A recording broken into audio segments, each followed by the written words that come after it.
말씀은 고린도전서 10장 1절에서 13절까지의 말씀입니다. 함께 읽도록 하겠습니다.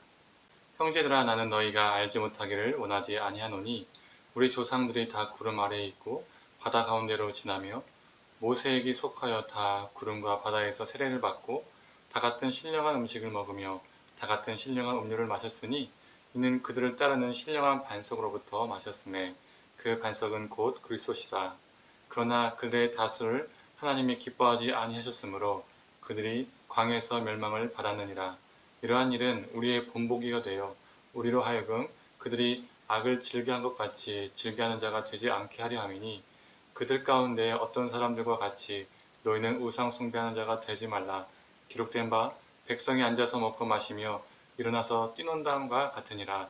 그들 중에 어떤 사람들이 음행하다가 하루에 23,000명이 죽었나니 우리는 그들과 같이 음행하지 말자.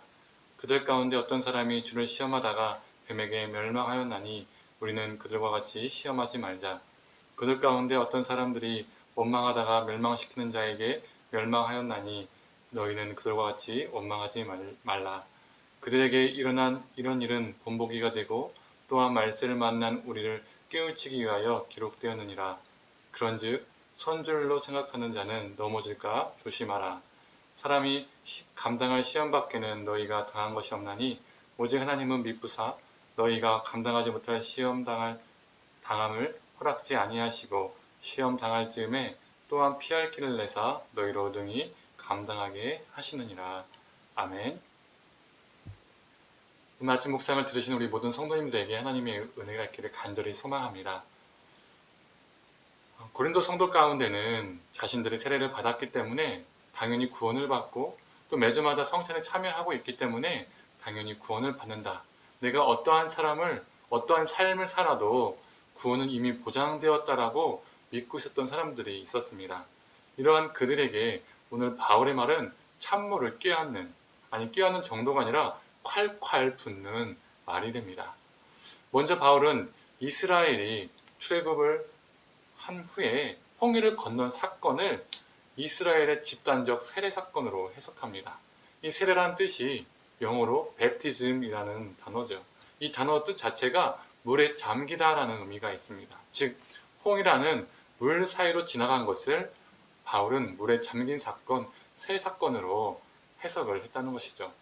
그리고 3, 4절에 신령한 음식과 신령한 음료를 언급합니다. 이는 떡과 포도주를 먹는 성찬을 이야기하죠.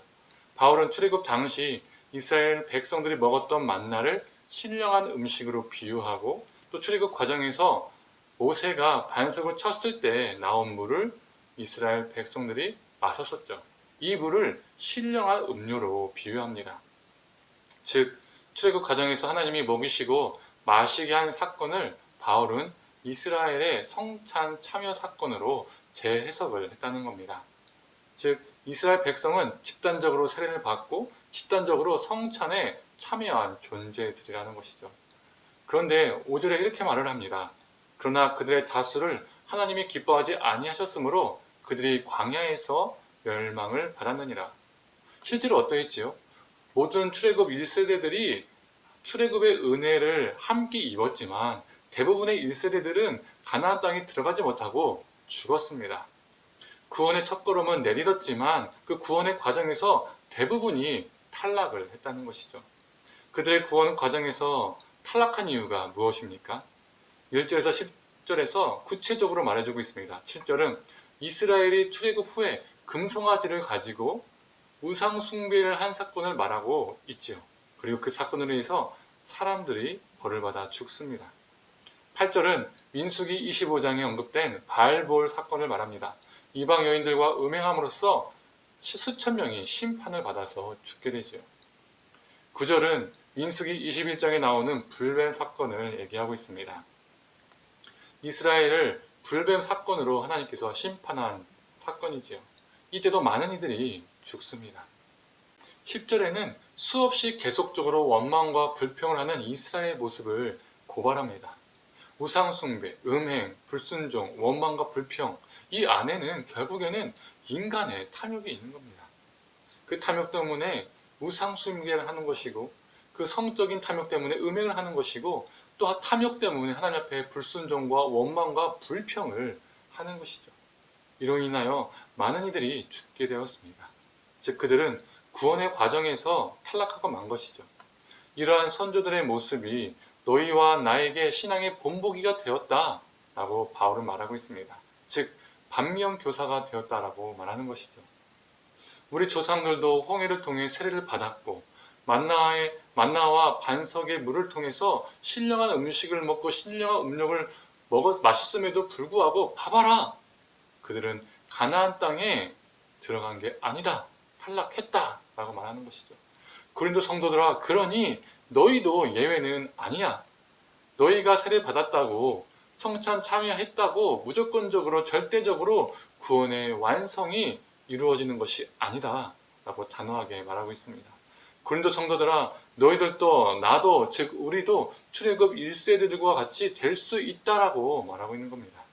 우리도 그들과 같이 구원에서 탈락할 수 있음을 말하는 것이죠. 그래서 12절에 그런즉 선줄로 생각하는 자는 넘어질까 조심하라라고 말하고 있습니다. 보통 우리는 누군가 교만할 때 이 문장을 많이 사용하지요. 그러나 이 단순 교만을 얘기할 때 사용된 문장이 아닙니다. 여기서 선줄은 구원에 대한 확신, 그리고 넘어질까는 구원에 대한 상실을 의미합니다.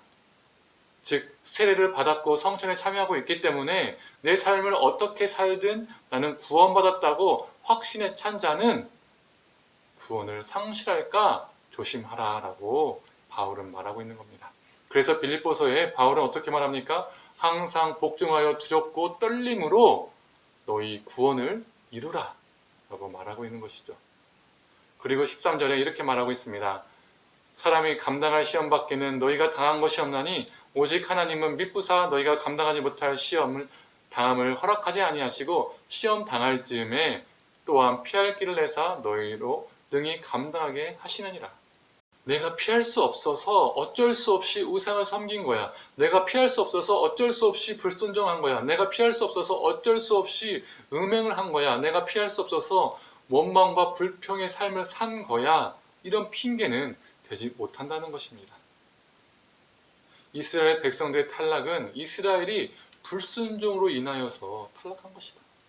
고린도 교회, 너희도 외외는 아니다. 그 불순종의 길을 걸어가면 너희도 탈락할 수 있다라고 말하는 겁니다. 사랑하는 성도님들, 우리는 어떠한지요? 한번 구원은 영원한 구원이라는 말을 천국 보증수표로, 유아세례와 세례를 천국 보증 예식으로, 나의 신앙 경험과 직분과 믿음의 몇 대의 손 등을 천국 보증서로 여기며 살고 있지는 않은지요? 세상의 수많은 것들을 자신의 삶의 우상으로 삼고 그것을 쫓으며 그것들을 못 지었을 때에 불평과 불만이 넘치고 그것들과 음행하며 살면서 예수를 믿으니까, 교회를 다니니까, 매주 꼬박꼬박 교회를 나가니까, 세례를 받았으니까, 성찬에 참여하니까, 헌금을 꼬박꼬박 내니까, 직분을 받았으니까 나 천국, 이러한 구원에 대한 지나친 자기 확신만큼 위험한 것은 없습니다. 한번 구원은 영원한 구원이라는 말은 구원에 대한 하나님의 절대적인 주권을 이야기하는 것이지 우리의 천국 보증수표를 말하는 문구가 아닙니다. 어떻게 살든 천국 가, 이런 말이 아닙니다. 세례 이꼴 구원은 절대 없습니다. 세례와 성찬 자체가 우리를 구원으로 견인하지 않습니다. 세례와 성찬은 하나님의 백성으로 하나님의 백성답게 살겠다는 결단과 고백인 것이지, 그 결단과 고백의 예식인 것이지 그것 자체가 구원을 주지 않습니다. 중요한 것은 세례와 성찬 속에 담긴 뜻, 하루하루 하나님의 백성답게 살아가는 것, 하나님의 백성으로 사는 것, 이것이 중요합니다. 사랑하는 성도님들, 오늘도 그리고 우리 모든 삶을 두렵고 떨림으로 구원을 이루어가며 사는 자 되기를 간절히 소망합니다. 즉 두렵고 떨림으로 성화의 사람, 성숙한 사람 되기를 간절히 축원합니다. 기도하겠습니다. 하나님, 한 번 구원은 영원한 구원이다. 또한 세례와 성찬을 혹시 우리의 천국 보증수표로, 보험으로 생각하며 살고 있지는 않은지요. 세례를 받았기에, 직분을 받았기에, 또 성찬에 참여하기에, 내가 정말 예배를 매주마다 나가기에, 그리고 헌금을 드리기에, 내가 정말 구원의 안전권에 들어가 있다고 생각하며 살고 있지는 않은지요. 하나님, 그 이스라엘의 역사를 보면서 출애굽으로부터 구원은 받았지만 그 구원의 과정 속에서 탈락하고 그 가나안 땅에 들어간 자는 소수임을 보게 됩니다. 하나님, 우리가 구원 받았음에 만족하며 사는 것이 아니라 구원을 이루어가며, 즉 성화를 이루어가며 살아가는 존재 되게 하여 주시옵소서. 그러한 삶이 하나님께서 기뻐하신 삶을 우리가 기억하면서 구원받은 백성답게 하나님의 백성으로 오늘 하루도 하나님과 동행하게 하여 주시옵소서. 모든 걸 감사드리며 사랑에 많으신 예수님의 이름으로 기도드립니다. 아멘.